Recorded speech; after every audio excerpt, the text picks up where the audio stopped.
दर्द झोली में मेरी कन्हैया, दर्द झोली में मेरी कन्हैया, दर पे आया हूँ तेरे सवारे, दर पे आया हूँ तेरे सवारे, दर पे आया हूँ तेरे सवारे। कोई जाए यहाँ से न खाली, कोई जाए यहाँ से न खाली, आया हूँ तेरे सवारी, दर पे आया हूँ तेरे सवारी, दर पे आया हूँ तेरे सवारी, दर पे आया तेरे, दर पे आया आया आया आया,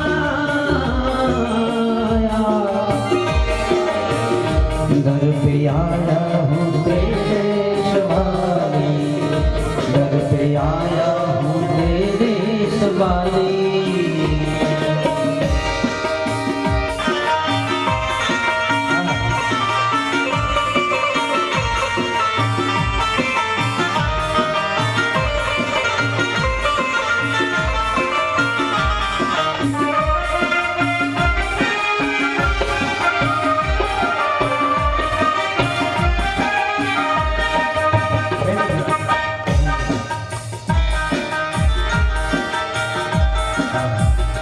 उडे मखन मिश्री जुआ चंदन याद रे, मेरे कृष्णा पिया के काज रे, आ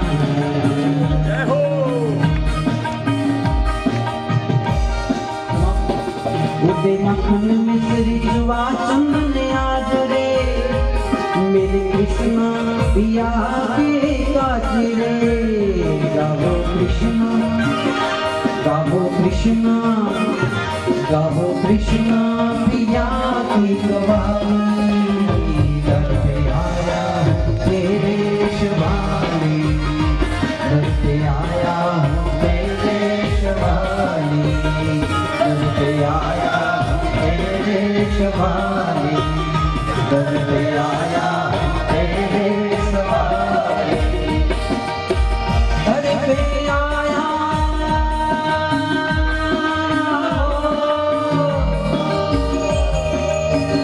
दर पे आया आया आया आया आया, दर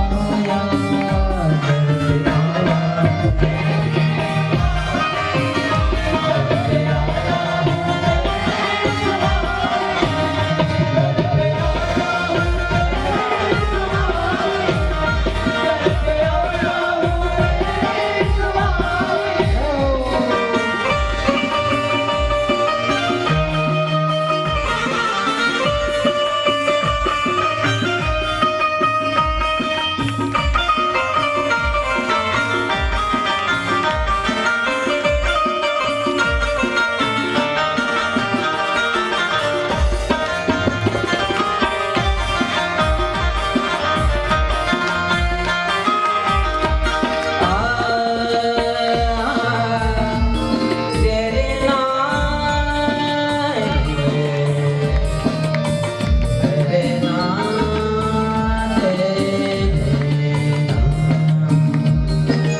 नाचो गाओ दिल भर के साथ रे, आज रमो रंग भर पिया के साथ रे,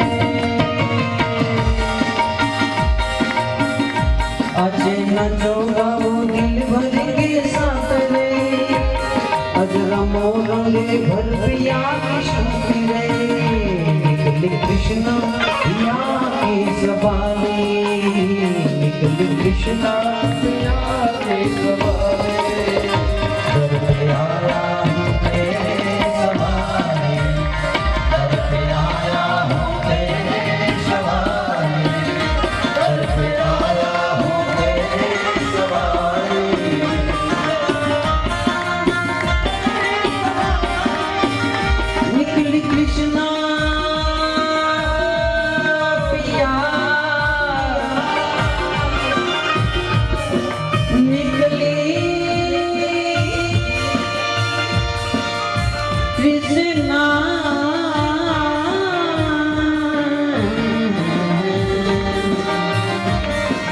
कृष्णा पिया के सवारे दर पे आया तेरे शवारे दर पे आया तेरे शवारे दर पे आया तेरे शवारे दर पे आया तेरे शवारे दर पे आया तेरे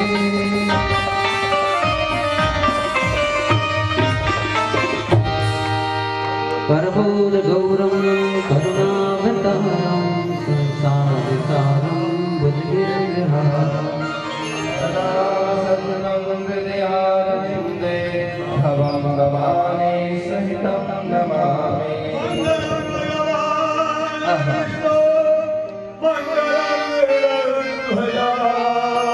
मंगलं पुण्डरीकाक्ष मंगलाय तेनो हरि सर्वमंगलमांगल्ये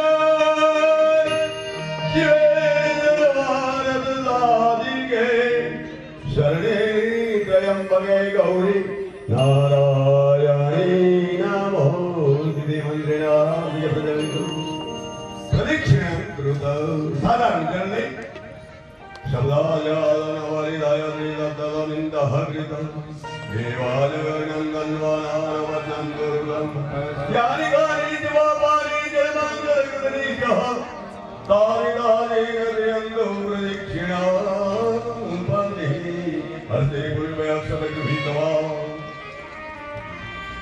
यज्ञेन यज्ञमाय जाङ्गादेहि वादारि धर्म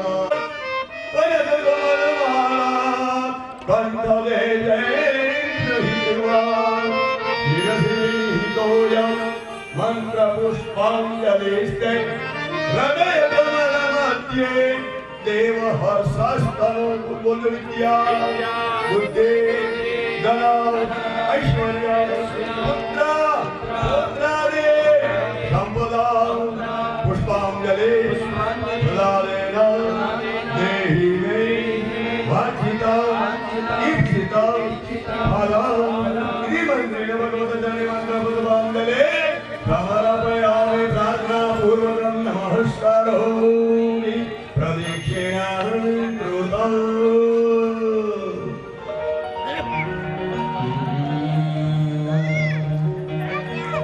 कृष्णा तेरा इंतजार है मिलने को दिल बेकरार है कृष्णा तेरा इंतजार है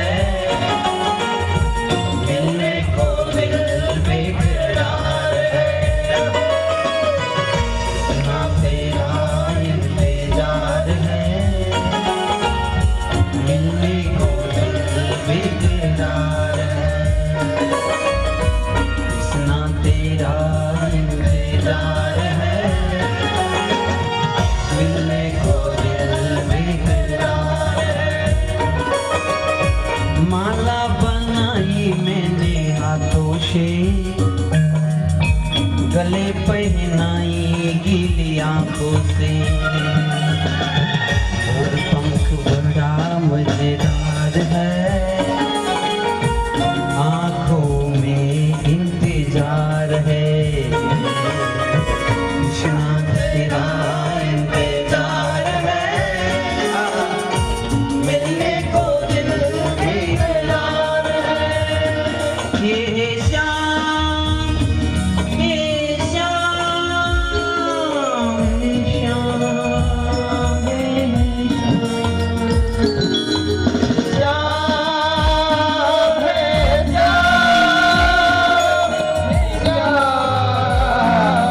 बातों से माखन मिश्री रसदार है, होठों से पी लो मजेदार है। साथे सुंदर परिणय કર્યો તેની સુંદર ગાથા।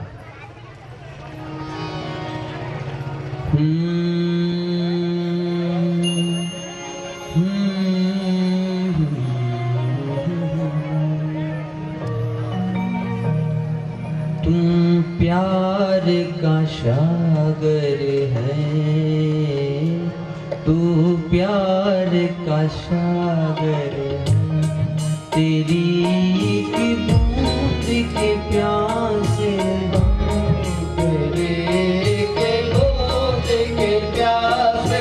हम, तू प्यार का सागर है, तू प्यार का सागर है।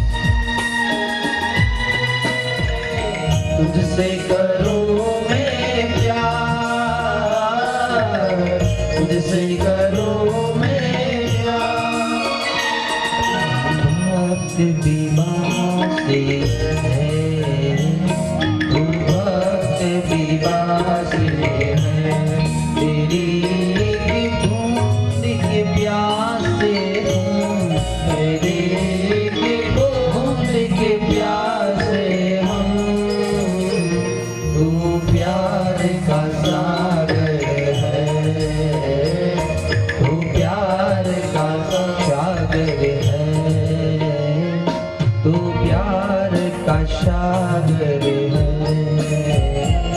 तू प्यार का सागर है।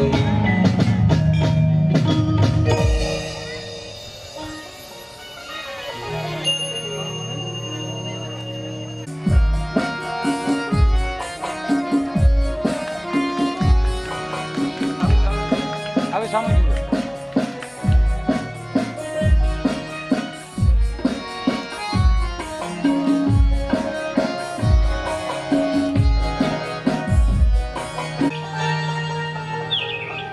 और घुंघराले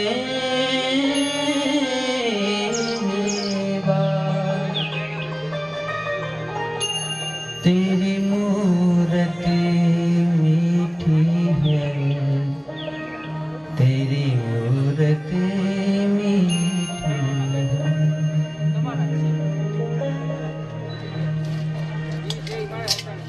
आओ बहुत सुंदर ભગવાનના 8 લગ્ન થાય છે તેની સુંદર ગાથા સાંભળીએ। આપણી પણ પ્રકૃતિ 8 છે અને ભગવાનની પણ પટરાણી 8 છે। જરા સમજી વિચારીને કથા સાંભળજો। તમારી પણ 8 પ્રકૃતિ છે। કેટલી પ્રકૃતિનો માણસ થાય તો કે 8 પ્રકૃતિ, અને ભગવાનની પટરાણી પણ 8। એનો અર્થ છે કે તમે 50 વર્ષ સુધી ભલે સંસારમાં ડૂબેલા રહ્યો, પણ 51મું વર્ષ ચાલે એટલે તમારી પ્રકૃતિને ભગવાનની પટરાણી બનાવી દો। આ સીધી વાત એમ છે આ કથાને કહેવાની। અત્યાર સુધી આપણે સ્વામી બનીને બેઠા હતા। આ ઘર મારું, આ પત્ની મારી, આ દીકરા મારા, આ બધું મારું, હું બધાનો સ્વામી। પણ 51 વર્ષ થાય કે જ્યારે તમે નિવૃત્ત થવાની ઈચ્છા થાય ત્યારે આપણે નિવૃત્ત થયા પછી શું કરવું? તો કે આપણી પ્રકૃતિને ભગવાનની પટરાણી બનાવી દેવી।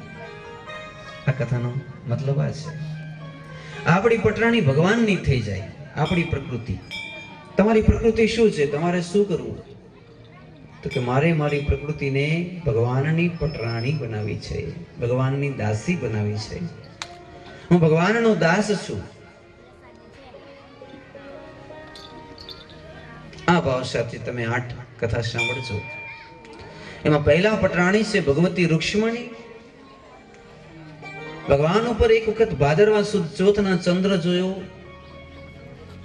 અનેક આરોપ લાગી ગયો કે ભગવાન ચોર છે, સ્વયંતક મણિ ભગવાને ચોરી છે।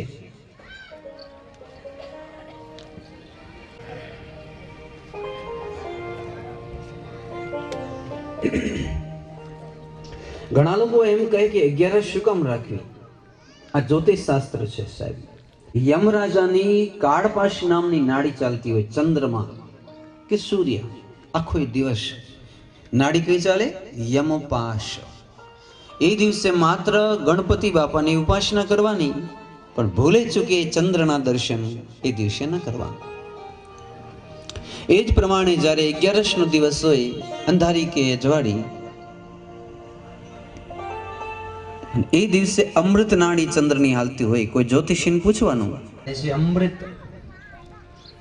તમારા શરીરમાં જો તમારે અમૃત નાડી ચલાવવી હોય તો એકાદશીને દિવસે અન્ન ન ખાઓ, એ સાથે બને ત્યાં સુધી ચૂલે ચડેલું રાંધેલું કંઈ ન ખાવું, બની શકે ત્યાં સુધી ફળ ખાવા, અને એ પણ જરૂર હોય તો જ, અને સૌથી સારામાં સારી કોઈ વસ્તુ હોય એકાદશીના દિવસે ખાવાની તો ગાય માતા કામધેનુનું દૂધ પીવું, અંદર 2 ચમચી ઘી પણ નાખવું, કદાચ દહીં ખાવી હોય તો દહીં ખાવી, તો ગાયનું દહીં ખાઈ શકાય, ગાયનું દૂધ અને ગાયનું ઘી, આ 3 વસ્તુ એ તમે પીઓ અને એ દિવસે એકાદશી રાખજો તો તમારી બધી નાડીઓમાં અમૃત ચાલશે. આમ જ્યોતિષ શાસ્ત્ર કહે. એટલા માટે એકાદશી.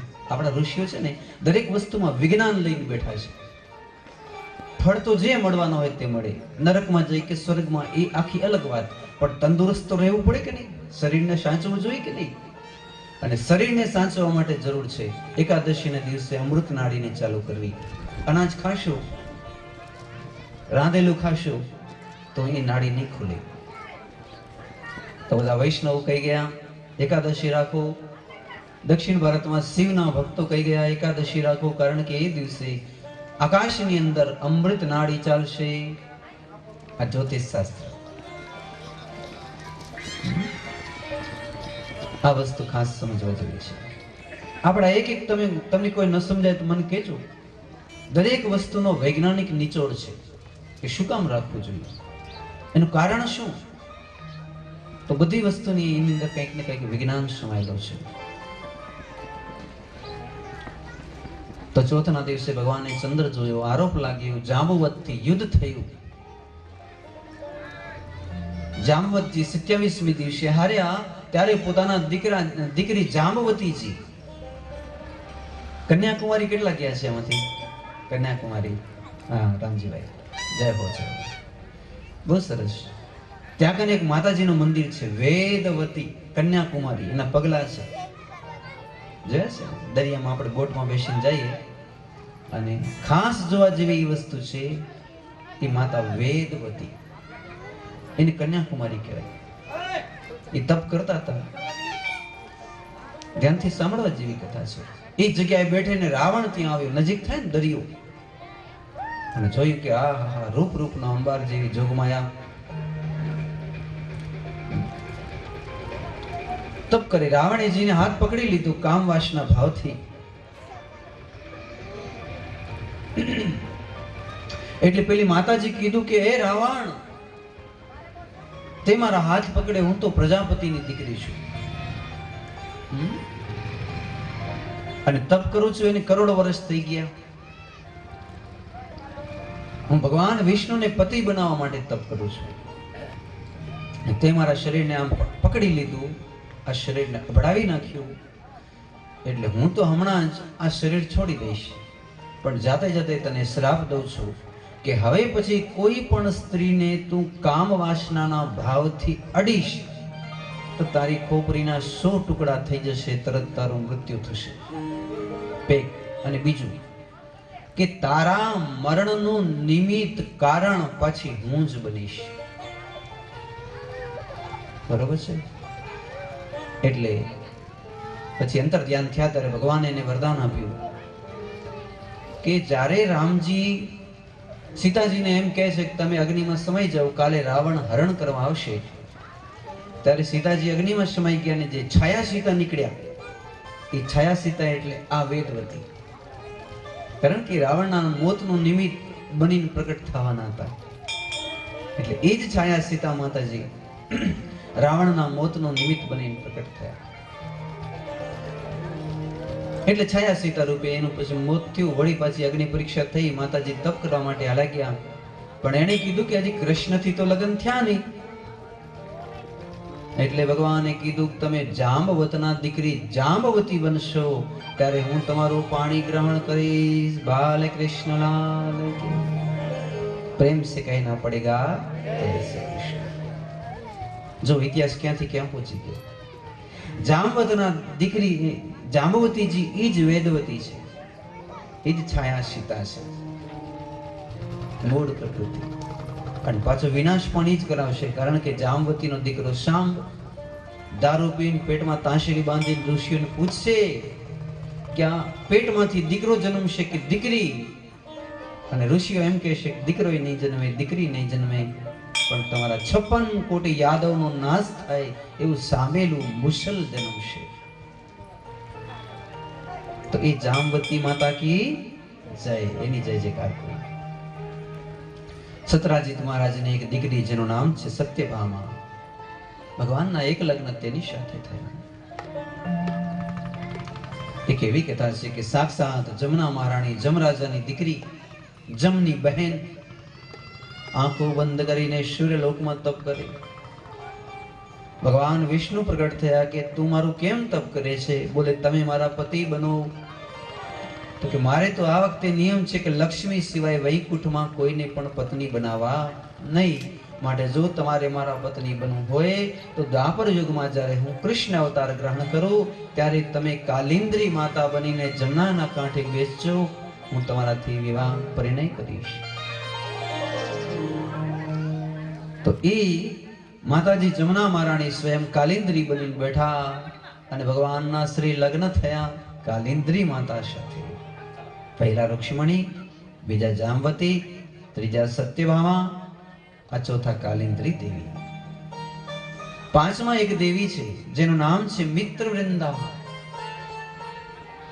ભગવાને આનું પણ રુક્ષ્મણીની જેમ રાક્ષસ વિધિથી હરણ કરી અને તેનાથી લગ્ન કર્યા છે. આ માતાજીનું નામ છે મિત્રવૃંદા. એને દુનિયામાં કોઈ દુશ્મન જ નથી છે. એનું નામ છે મિત્રવૃંદા. અને એટલે ભગવાન એનાથી લગ્ન કરે છે. ભગવાન લગ્ન કેના કેનાથી કરશે એ પણ આપણે જોશું. તો રુક્ષ્મણી, જાંબવતી, સત્યભામા, કાલિંદ્રી અને આ માતાજી મિત્રવૃંદા. છઠ્ઠા દેવી નાગનાજીતી, કૌશલ દેશના રાજાની દીકરી, જેને પ્રણ રાખેલું કે 7 આંખલાને જે એક સાથે નાથી દે એનાથી લગ્ન કરો. અને ભગવાન દ્વારકાધીશે 7 આંખલાઓને એક સાથે નાથ્યા, એની સાથે એમના લગ્ન થયા. આ માતાજી સીતાજી જેવા જ હતા.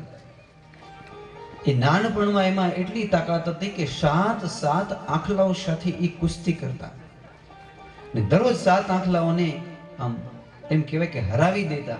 એટલે રાજાએ એવું નક્કી કર્યું હતું કૌશલ દેશના કે આવી તાકાતવાળી દીકરી છે તો એના લગ્ન કોઈક એનાથી વધારે તાકાતવાળા હોય એની સાથે જ કરવું. 7 આંખલાને જે હરાવે. તો ભગવતી નાગના જીતી. ભગવાનના સગા ફૈબાની એક દીકરી ભદ્રા દેવી જેનું નામ. ભગવાનના 7મા લગ્ન તેનાથી થયા અને 8મા લગ્ન થયા ભગવાને મત્સ્યવેદ કર્યું છે લક્ષ્મણા દેવી. માતાજીનું નામ છે લક્ષ્મણા.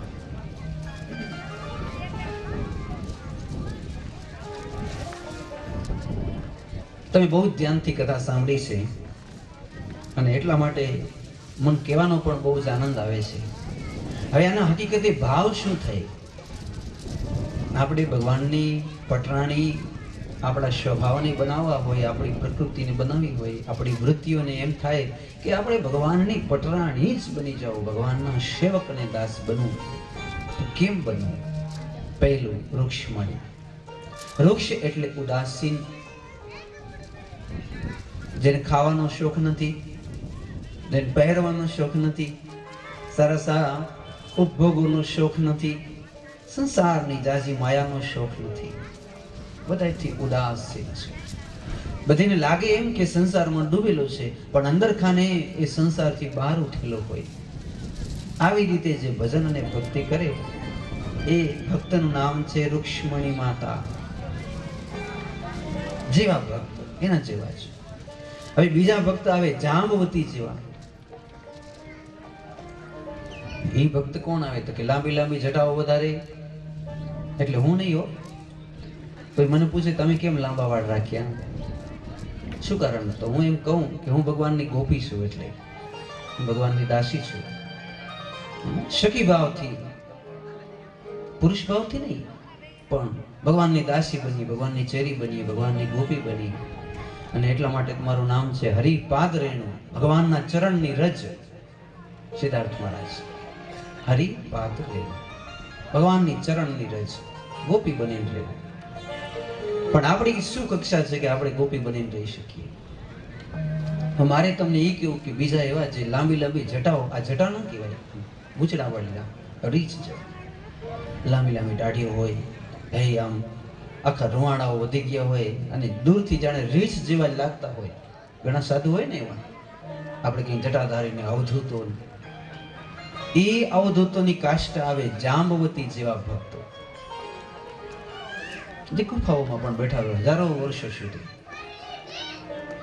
ત્રીજા માતાજી આવે સત્યભામા. એ ક્યાંય ન જાય, ઘરે જ બેઠા હોય પણ સત્યને પકડીને બેઠા હોય. જલારામ બાપા સત્યને પકડી બેઠા, ગ્રસ્ત હતા છતાંય ભગવાન રામને પૂર્ણ રીતે પામી ગયા. સમજો છો ને?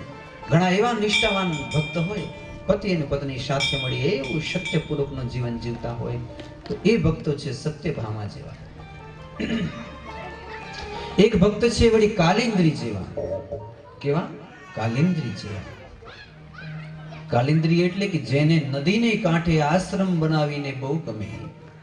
ગામમાં ન ગમે, નગરમાં ન ગમે, નદી હાલતી હોય, હે કોઈ ગંગા હોય, જમના હોય, નર્મદા હોય, અને એને કાંઠે બેસી આખો દિવસ મોજ કરે. એ ભક્તો કેના જેવા? કાલિંદ્રી માતા જેવા. નદીને કાંઠે ગમે. એના પછી એક ભક્ત છે મિત્રવૃંદા. મિત્રવૃંદા એટલે અમારા ધમણકાવાળા નાગદાનભાઈ જેવા હોય, કોઈથી બાજે જ નહીં ક્યારે. મિત્રવૃંદા, બધા એના મિત્ર. કોઈ ગાળ થઈ જાય ભલે, કોઈ પાઘડી પહેરાવે ભલે, એને ફરક જ ન પડે કઈ.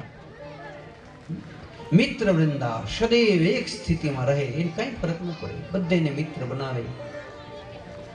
એને સ્થિત પ્રજ્ઞ પણ કહેવાય. જાણી જોઈને રહેવું, પાછું અજ્ઞાન અવસ્થામાં નહીં, સમજી વિચારી નહીં. સમજો છો ને? તો આ સ્થિત પ્રજ્ઞ જે અવસ્થા છે એ છે મિત્રવૃંદા. બધેનો મિત્ર બનવાની એને બહુ ઈચ્છા હોય, બધાને મિત્ર બનાવીને રાખે, કોઈથી દુશ્મનાવટ ન કરે. એને કહેવાય અજાત શત્રુ. અજાત શત્રુ, જેને જાતમાં કોઈ શત્રુ જ નથી. હવે એક માતાજી છે નાગના જીતી, ખૂબ તાકાતવાળા. અમુક ભક્ત એવા પણ હોય, નાગના જીતી માને ઇન્દ્રિયોને જીતી લીધેલા યોગીઓ, ખૂબ તાકાતવર હોય, હનુમાનજી જેવા. નાગના જીતી, બધી ઇન્દ્રિયોને જીતી લીધેલા, અખંડ બ્રહ્મચર્યમાં નિષ્ઠાવાન અને સદૈવ ભગવાનની સેવા કરવા માટે તત્પર રહેતા આવા ભક્તજનો એ નાગના જીતી જેવા છે. સાતમા ભક્ત ભદ્રા, મંતજી ભદ્રા. દરરોજ મહારાજ શ્લોક સંભળાવે આપણે, ભદ્રામ કર્ણે બેહિ શરણોયામ દેવા. એના ઉપરથી શબ્દ છે ભદ્રા.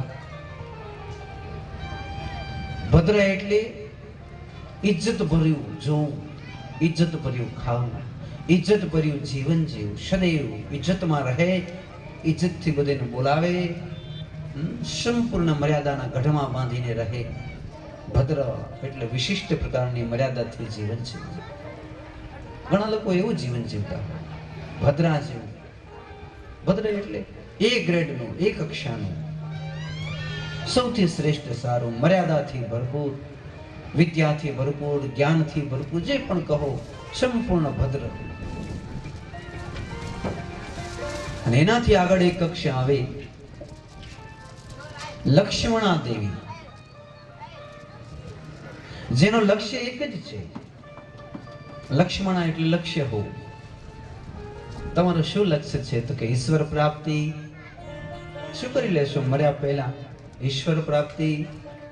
આખી જિંદગી શેના માટે ધોળા કાઢશો? ઈશ્વર પ્રાપ્તિ. આખો દિવસ શેના માટે મથો છો? ઈશ્વર પ્રાપ્તિ. સમજો છો ને? જેને એક જ લક્ષ્ય છે.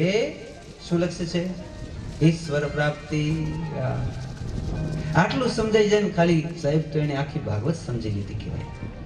ઈશ્વર પ્રાપ્તિ જેનું લક્ષ્ય છે.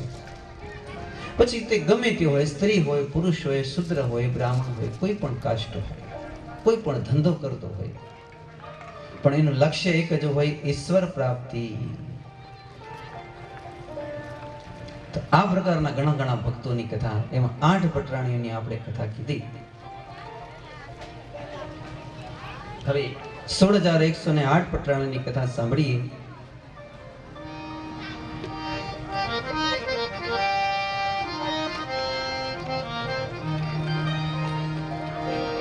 हर एक बूंद जमुना की तेरी यादी बनाती है, हर एक बूंद धरती की तेरी प्रीति बनाती है, हर एक आँख के आंसू तेरी उम्मीद बनाती है।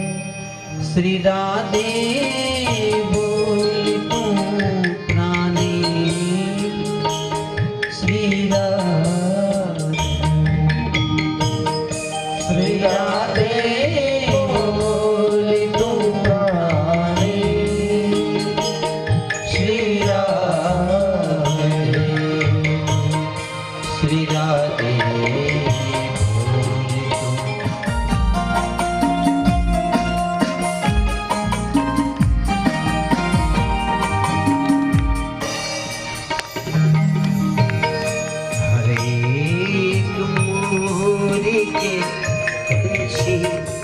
तेरी यादें बनाते हैं,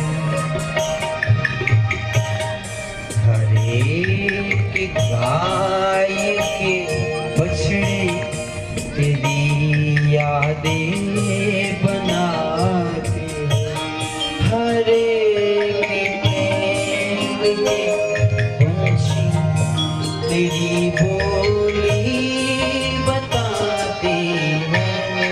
श्री कृष्णा बोले तू प्राणी, श्री राधे,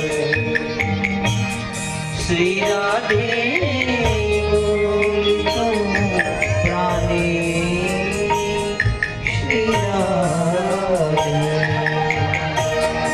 श्री राधे बोले तू प्राणी, श्री राधे, श्री राधे,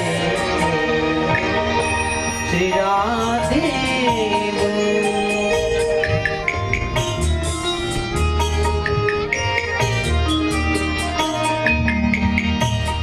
छेली पंक्ति बहुत सुंदर शब्द। हरे एक श्याम के रंगी तेरी यादें बताती हैं, हर एक प्रेम के रंगी तेरी यादें बताती हैं, हर एक आँखों के संगी तेरी यादें बनाती है। श्री राधे बोल तू प्राणी, श्री राधे, श्री राधे बोल तू प्राणी, श्री राधे, श्री राधे, श्री राधे।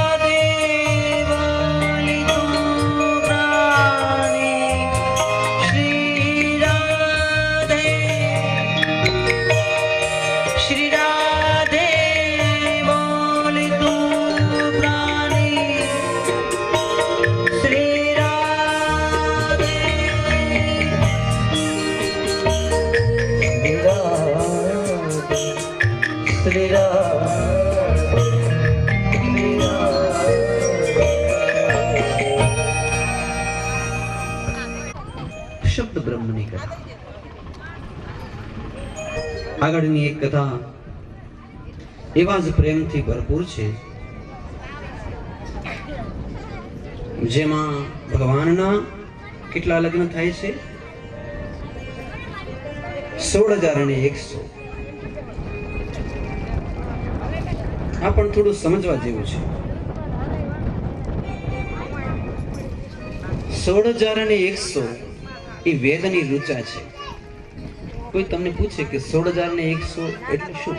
8 એટલે પ્રકૃતિ, તો આપણે સમજી ગયા, બરોબર છે. ત્યારે અયોધ્યાની અનેક રાજકુમારીઓ આમ પોતાની જોલી ફેલાવે, हमें दीजिए कुछ. राम जी हम खोबाओ बड़ी सोना मोर आपवा जाए, ये नहीं चाहिए, आप तो समर्थ हैं प्रभु, हम आपको जान चुके हैं, आप कौन हैं? तो रामे पूछू भगवान क्या चाहिए? आपकी महारानी बना दो. तो भगवाने कीधुं अत्यारे तो હું એક પત્ની વ્રત છું. જ્યારે કૃષ્ણ અવતાર ધારણ કર્યો ત્યારે હે અયોધ્યાની રાજકુમારીઓ, તમે મારી સાથે પરિણય કરશો એવું તમને વરદાન આપું છું. અને એ અયોધ્યાની બધી રાજકુમારી કહો 16,100 આજે અહીં ભગવાનની રાણી બને છે. એવી કથા પણ પૂજ્ય ડોંગરી મહારાજ કહેતા. પછી 108 એની કેવી રીતે સમજાય? તો કે 9 છે ને એ ગ્રહ છે કે નહીં? આખું આપણું શરીર અને બ્રહ્માંડો શેનાથી બને છે? 9 ગ્રહથી. અને મહિના છે 12, રાશિ પણ 12, ગ્રહ 12 રાશિમાં ફરે અને 12 મહિનાઓમાં ફરે. 12 ને 9 થી ગુણી દેવાના તો થઈ જશે 108. થાય છે?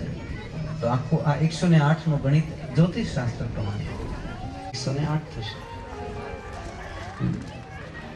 પછી લેખો તમારા શ્વાસ. રોજ એક દિવસમાં 24 કલાકમાં કેટલા શ્વાસ લેવો છો? અને એનો તમે દશાંશ કાઢો એટલે થશે 108. આપણા શ્વાસો પરથી પણ 108 થાય છે.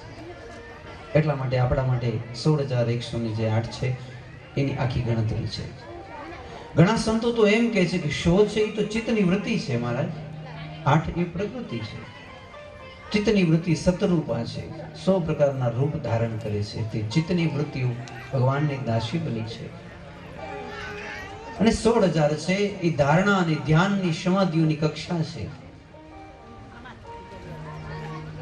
પણ એક સાચું કે સંસારનો સંપૂર્ણ માનવ, ચાહે પાકિસ્તાનનો હોય, ચાહે અમેરિકાનો હોય, ચાહે જાપાનનો હોય, ચાહે સ્વર્ગનો હોય, ચાહે બ્રહ્માજી હોય કે ચાહે છાડવાળા ગામનો કોઈ પણ માણસ હોય, એ બધાય માણસની ગણતરી કરીએ કે આ માણસની, બધા જ માણસની વૃત્તિ કેટલા પ્રકારની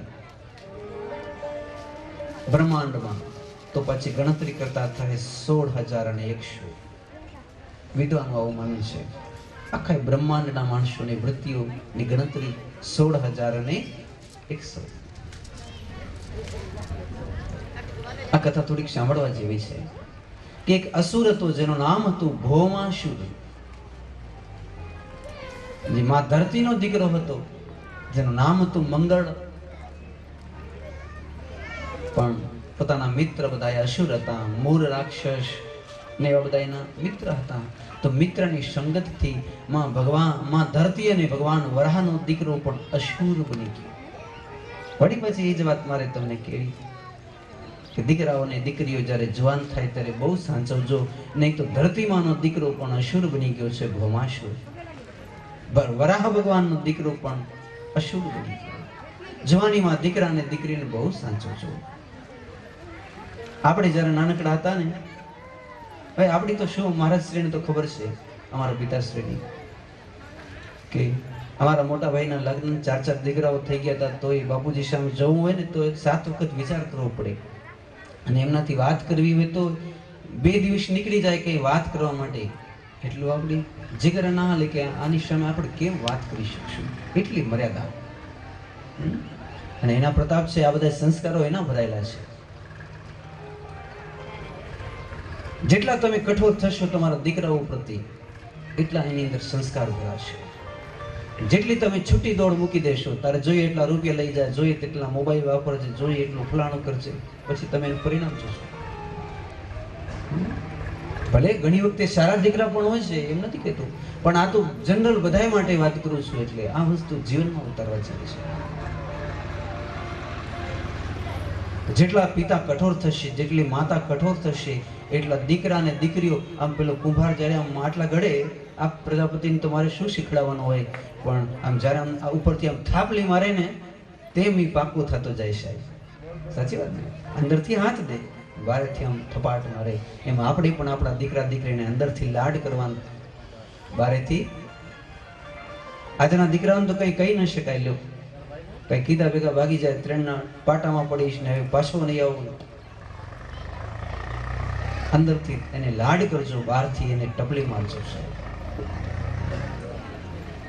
તો મારે તમને એ કહેવું છે કે આ દુનિયામાં કરોડપતિ, લાખોપતિ, કરોડપતિ કે જે ધનપતિ જેને કહો તે એ પુષ્કળ મળશે, વિદ્વાનો પણ પુષ્કળ મળશે, પણ જે નિષ્ઠાવાન યોદ્ધા, જેને એમ કહેવાય આમ હડાબીડ યોદ્ધો હોય, એવું વ્યક્તિત્વ અને એવું જીવન ભાગ્ય યોગ્ય મળે છે સાહેબ. આ મહારાજશ્રીને અમે મળી ત્યારે એ જ વાતો કરી કે અમારા બાપુજી જે બ્રાહ્મણ તો ભલે હશે જ, પણ હું વ્યાસપીઠ ઉપરથી માનું છું કે અમારા પિતાશ્રી યોદ્ધા હતા. એ એક મોટી ગરિમા છે. એના જે સંસ્કારો છે એ પાછી અલગ વસ્તુ હોય.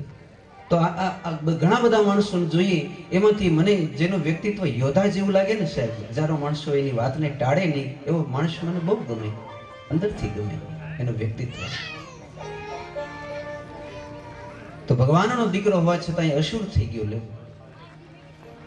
અને એને શું કર્યું ખબર છે? રાજકુમારીઓના હરણ કર્યા. 16,100 અલગ અલગ દેશની રાજકુમારીઓ હરણ કર્યા. ભગવાન તેને છોડાવવા માટે સત્યભામાને સાથે લઈને ગયા.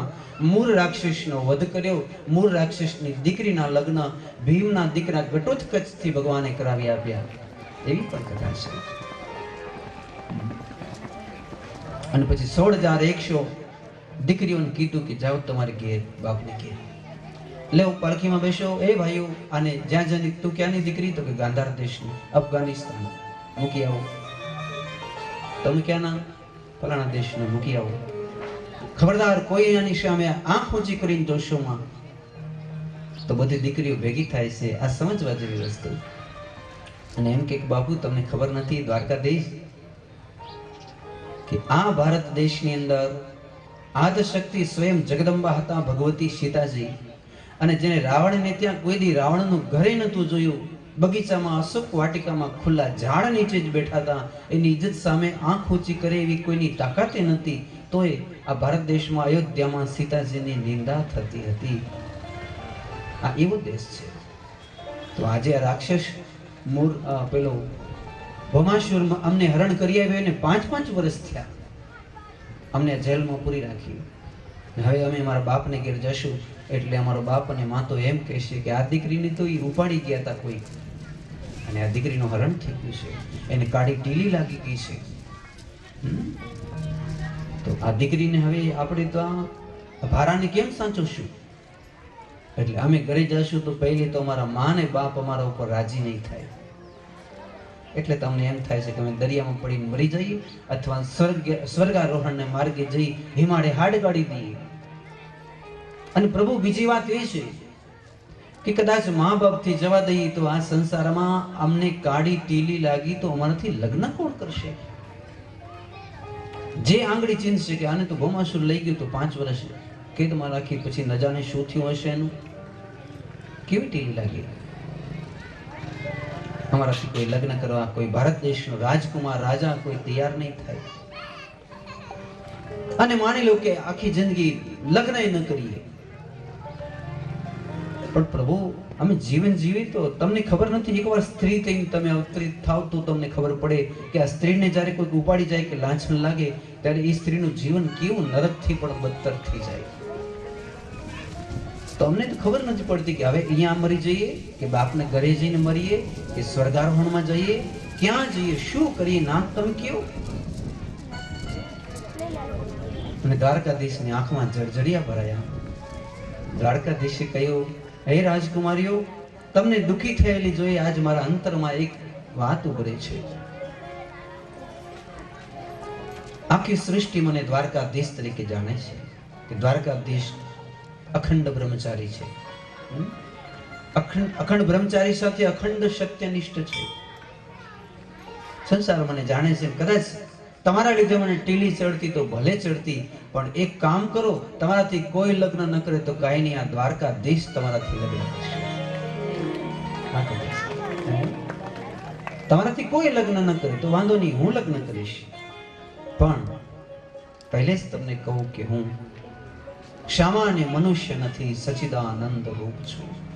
એક મનુષ્ય નથી. મારા શરીરમાં હાડકા, લોહી, માંસ, મલ, મૂત્ર આવું કંઈ નથી. સત્ય, ચિત્ત અને આનંદ ભરેલું છે. હું સચ્ચિદાનંદ રૂપ છું. કાલે તમે કહેશો કે અમારી સાથે ભોગ વાસનામાં આવો કે આ કોઈ પદાર્થો, તો તમારે મારી પત્ની બનીને જો આવવું હોય તો મારે ને તમારે કોઈ સંબંધ નથી. પણ હું ભગવાન અને તમે ભક્ત, તમે જીવ અને હું શિવ, તમે દાસી હું સ્વામી, એ ભાવથી તમારે જો દ્વારકા આવવું હોય તો આવો. ગોમતીના કિનારે દ્વારિકામાં તમારા માટે મારા દરવાજા ખુલ્લા છે. ક્યારેક સમજજો તમે આ ભગવાનના ભાવ. ભગવાને કોઈ સાથે ભોગ વાસનાઓના કોઈ વિચારો નથી કર્યા સાહેબ. અખંડ બ્રહ્મચારી છે. તરત જ ચરણમાં પડી ગઈ. બધી હો જગદંબા 16,100 ધન્ય હો દ્વારિકાધીશ. અમને ગોમતીને કાંઠે એક ઝૂંપડી વાળી દેજો. હે એક એક તુલસીની માળા દેજો. આખી જિંદગી બેઠા બેઠા દ્વારકાધીશ તમારા જાપ જપશો, પણ તમારી રાણી બળવાનું અમને અવસર ક્યાંથી મળે? ના, તમે બહુ દયાળુ છો. તમે અમારા કલંક ભાંગી નાખ્યા. આજથી સંસારમાં કોઈ એમ નહીં કે આ પેલી રાજકુમારી એ છે જેને ભમાસુર ઉપાડી ગયો હતો, પણ આજથી સંસાર એમ કહેશે આ તો દ્વારિકાધીશની પટરાણી છે, આ તો દ્વારકાધીશની રાણી છે. તમે સમાજમાં અમને સન્માન આપ્યું, અમે તમારો ઉપકાર જિંદગી પર નહીં ભૂલીએ. તો ભગવાને કીધું બેસો પાલખીમાં. બાપને ઘેર જવાને બદલે આ 16,100 રાજકુમારી હિમાલયની અંદર પ્રાગજ્યોતિષપુરમાંથી ચાલતા થયા અને એ સીમાડો હરિદ્વાર ને બધું વિનતે વિનતે આપણા સૌરાષ્ટ્રની અંદર દ્વારિકાના તોરણે પધાર્યા. એ 16,100 ની આમ લાઈન ચાલે, જોતા રહી જઈએ આપણે. એ પાલખીઓ કેટલી હશે? બેઠા બેઠા ગણતરી કરજો. જાણે મોટું જબરું સૈન્ય આવતું હોય એવી રીતે ભગવાનની આમ પટરાણીઓનું સૈન્ય આવે. 16,100. ભગવાને બધાના માટે માયાથી રહેવાના માટે સોનાના મહેલ બનાવ્યા ગોમતી નદીની કાંઠે, ને બધી જ પટરાણીઓને ખૂબ ભાવથી ખૂબ સ્વાગતથી સન્માન ભરી જિંદગી આપી. મારે તમને એક એવું વાલેડા, આ સંસાર તમને કોઈ દી સન્માન ભરી જિંદગી ના આપે. સન્માન ભરી જિંદગી તો આપશે મારો દ્વારકાધીશ. સાંભળ્યો કૃષ્ણ. તમે ગમે તેટલું સારું કરો, પણ આ સંસારનો એક નિયમ છે, ટોચો કાઢવો, ભૂલ કાઢવી, કાળાશ કાઢવી. ચંદ્રમાં પણ થોડુંક કાળો દાગ એમ કહી અને આપણે એની ઈ જ જોયા રાખીએ છીએ. આવું સારું કામ કરો તોય કોઈ કહેશે દાળમાં મીઠું થોડુંક આમ થઈ ગયું. કારણ કે આ સ્વભાવ છે સંસાર. કોઈ દી યશ નહીં આપે. તમને ગૌરવ ભરી સન્માન ભરી જિંદગી જો કોઈ આપે તો એ મારો દ્વારકાધીશ આપશે, કૃષ્ણ આપશે. એની શરણમાં જાઓ, પછી તમે જો તમારી જિંદગી ધન્ય ધન્ય ન બનાવી દે તો તમે કહેજો. તો 16,સહસ્ત્ર અધિક 16,108 ભગવાનની પટરાણી થઈ. આ ભગવાનની પટરાણી ગોમતીની કાંઠે બેઠી બેઠી ભગવાનના કેવા જાપ જપે.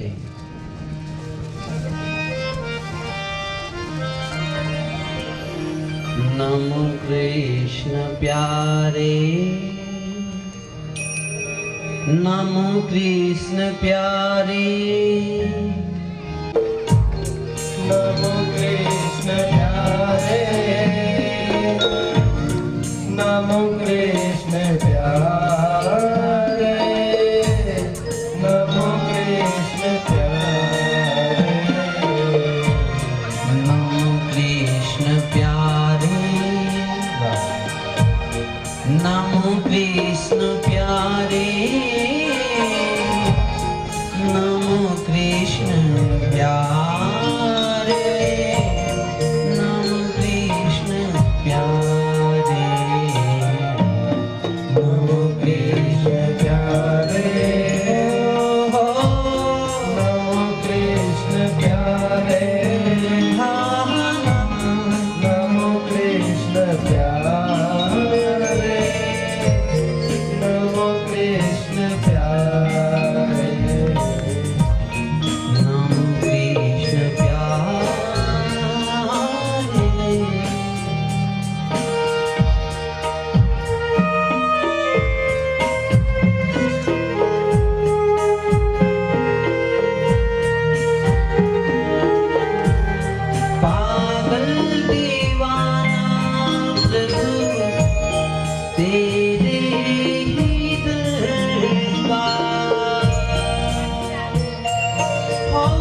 हर एक पथ में प्यारे, हर एक पल का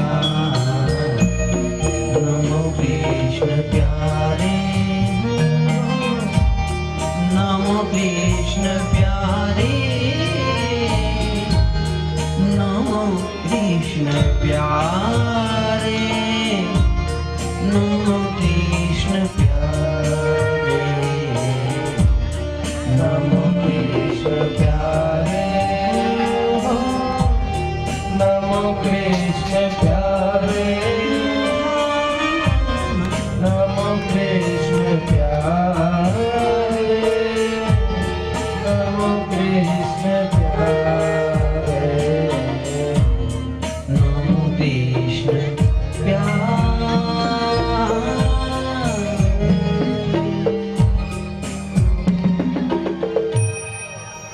प्रेम से कहना पड़ेगा जय श्री कृष्ण।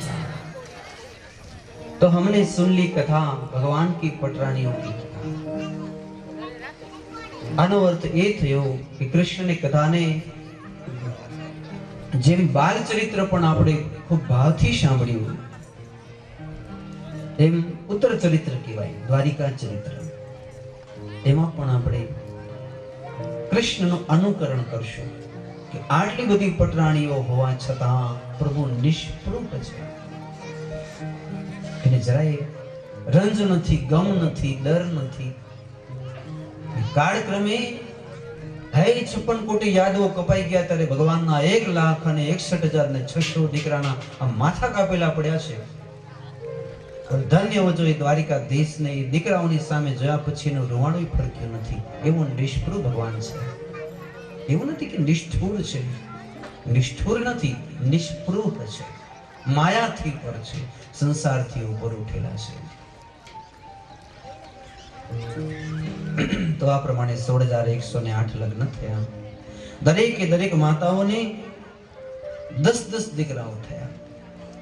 અને ભગવાનના કુલે હમણાં જ આપણે સાંભળ્યા કે આટલા બધા દીકરાઓ છે. એક વખત ભગવતી લક્ષ્મણજીને અભિમાન થયું ત્યારે ભગવાને તેનો અભિમાન ઉતાર્યો. તેની પણ સુંદર કથા છે. ભગવાનની એક લાડકી દીકરી છે જેનું નામ છે રૂકમાવતી, ચારુવતી. એ તમને ખબર હશે, નથી સાંભળી કોઈ? ભગવાનની એક લાડકી દીકરી પણ છે.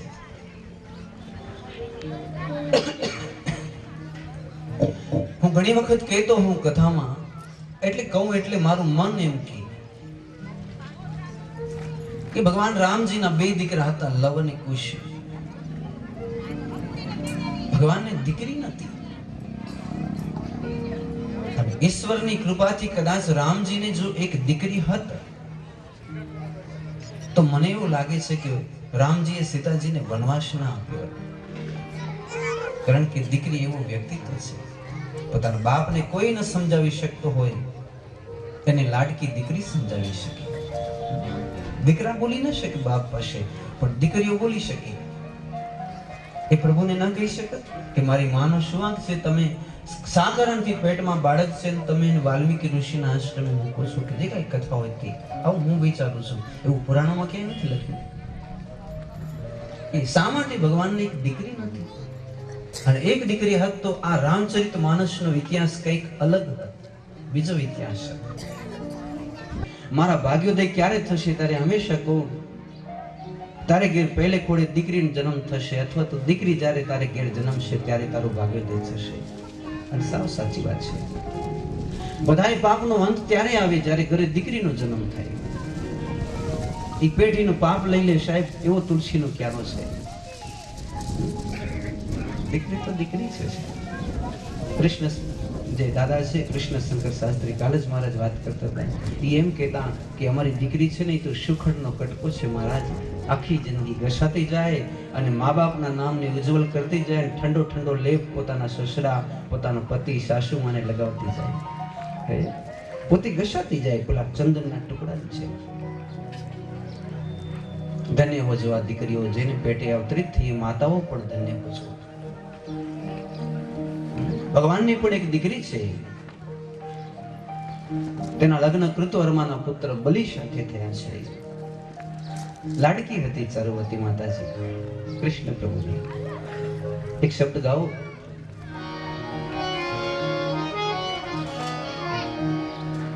દીકરી મારી લાડ કહેવાઈ, લક્ષ્મી નો અવતાર.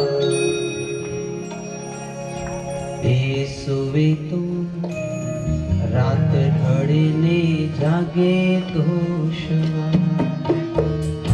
એ સુવે તો રાત ઢળે ને એ જાગે તો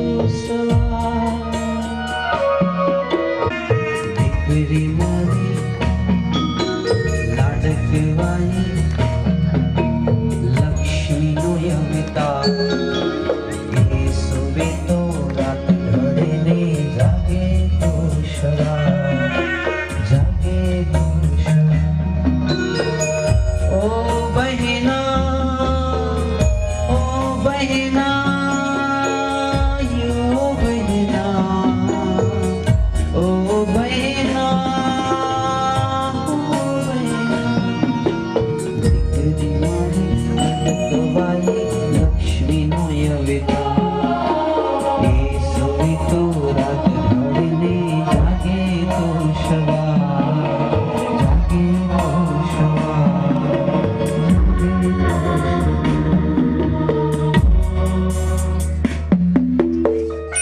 જાગે તો